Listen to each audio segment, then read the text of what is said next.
இத்தனை பொருட்களையும் கொண்டு நாம் வயது வந்த பெண்களுக்கான ஒரு அற்புதமான மருத்துவத்தை பார்க்க போகிறோம். அதற்காக 100 மில்லி அளவிற்கு தண்ணீரை நாம் முதலில் காய்ச்ச வேண்டும்.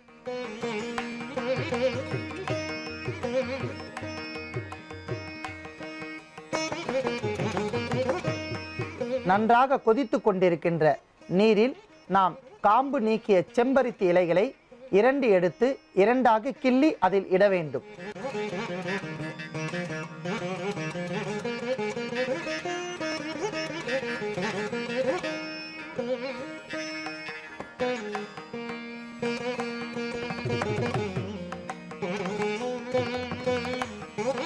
அடுத்ததாக பனம் கற்கண்டு ஒரு தேக்கரண்டி.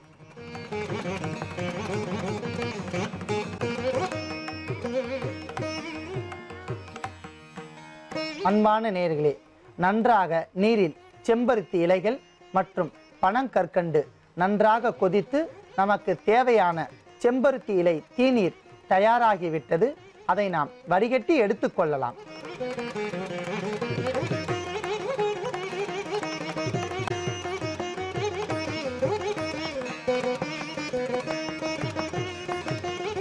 செம்பருத்தி என்கிற மூலிகை பல்வேறு வகையான வண்ணங்களில் நமக்கு கிடைக்கின்றன.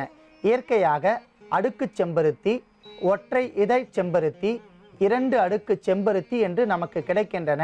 இப்பொழுது நவீன தொழில்நுட்பத்தில், நவீன மூலிகை தொழில்நுட்பத்தில் பதியம் போடுதல் அல்லது ஒட்டுச்செடி ஒட்டுதல் என்கிற முறையில், ஆங்கிலத்தில் ஹெர்பல் கிராஃப்டிங் என்று சொல்லக்கூடிய பதியம் போடுதல் என்கிற முறையில் மற்றொரு வண்ணத்தில் இருக்கக்கூடிய செடியை வேறு ஒரு வண்ணத்தில் இருக்கக்கூடிய செம்பருத்தியோடு பதியம் போட்டு பல்வேறு வகையான மூலிகை கலவைகளை அதில் கலந்து நமக்கு பல்வேறு வகையான வண்ணங்களில் செம்பருத்தி பூக்கள் கிடைக்கின்றன. சிவப்பு, ஊதா நிறத்தில் கிடைக்கின்றன, இளமஞ்சள் நிறத்தில் கிடைக்கின்றன, வெள்ளை மற்றும் அடர்ந்த சிகப்பு என்று பல்வேறு வகைகளில் நமக்கு கிடைக்கின்றன. எத்தனை வகைகளில் கிடைத்தாலும் அடிப்படை குணாதிசயங்களை மாற்றாத ஒரு அற்புதமான ஒரு மூலிகை செம்பருத்தி. ஏனென்றால் இதன் வேர் பகுதி பல்வேறு வகையான நோய்களை தணிப்பதில் மிக சிறந்த அளவிற்கு பயன்படுகின்றன. இதனுடைய இலைப்பகுதி முடிகளுக்கு கருமை வளர்ச்சியை தருகின்றது. பெண்களுக்கு வரக்கூடிய பெரும்பாலை நோயை தீர்த்து வருகின்றது. இதனுடைய பூ இதயத்திற்கு பலம் தருகின்றது மற்றும் இரத்த கட்டிகள், கொழுப்பு கட்டிகள் இவற்றையெல்லாம் சாதாரணமாக கரைத்து விடுகின்றன. எல்லா வகையிலும் பயன்படுத்தக்கூடிய அற்புதமான செம்பருத்தி இலைகளிலிருந்து நாம் தீநீர் ஒன்றை தயாரித்துள்ளோம். அவற்றை குறிப்பாக வயது வந்த பெண்களுக்கான தீநீர். மாதந்தோறும் அவர்களுக்கு வரக்கூடிய மாத விலக்கு என்று சொல்லக்கூடிய காலத்தில் அதிகப்படியான இரத்தப்போக்கு ஏற்பட்டு உடல் மெலிதல் ஏற்படும். அவர்களுக்கு கை கால் பகுதியில் தேவையில்லாமல் அசதி, ஒரு வகையான சோர்வு ஏற்படும். உடலெங்கும் மந்தத்தன்மை தட்டிவிடும்.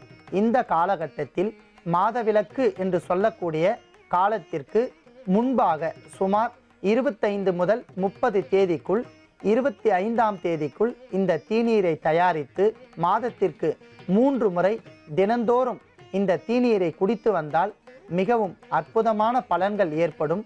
அதிகப்படியான இரத்தப்போக்கு கட்டுக்குள் கொண்டு வந்து அவர்களுக்கு இரத்த சேதாரம் ஏற்படாமல் உடலை வன்மையாகவும் அழகாகவும் பாதுகாத்து, அதிகப்படியான வெள்ளைப்போக்கு ஏற்பட்டாலும் அவற்றையும் கட்டுக்குள் கொண்டு வரக்கூடிய அற்புதமான இந்த தீநீர் மிகவும் பெண்களுக்கு ஒரு வரப்பிரசாதம் என்றே கூறலாம்.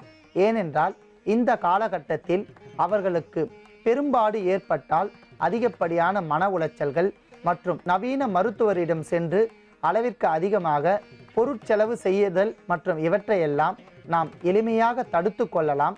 சாதாரணமாக நம் வீட்டு தோட்டத்தில் மிக எளிமையாக கிடைக்கக்கூடிய செம்பருத்தி இலைகளை பறித்து நாமே அந்த இலைகளை தூய்மை செய்து நாமே இந்த தீநீரை தயாரித்து கொள்ளலாம்.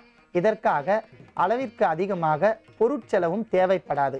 நேரடியாக தயாரிப்பதால் நமக்கு பல்வேறு வகையான குணநலன்களும் மருத்துவ சக்தியும் நமக்கு பூரணமாக கிடைக்கக்கூடிய அற்புதமான இந்த தீநீர் செம்பருத்தி தீநீர்.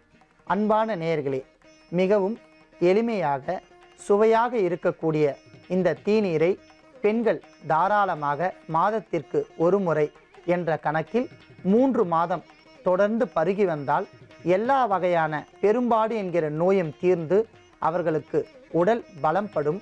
அளவிற்கு அதிகமாக இரத்தப்போக்கு என்கிற நோயும் கட்டுக்குள் கொண்டு வந்து உடல் வன்மையும் அழகும் ஏற்படும். அன்பான நேயர்களே, மிக எளிமையாக கிடைக்கக்கூடிய செம்பருத்தி இலைகளை கொண்டு மிக அற்புதமான இந்த தீநீரை நீங்களே தயாரிக்கலாம். நோய் உடையவர்களுக்கும் இந்த தீநீரினுடைய பெருமையை பற்றி எடுத்து கூறலாம். நோய் உடையவர்கள் இந்த தீநீரை பருகி நோயின்றி வாழ வேண்டுகிறேன்.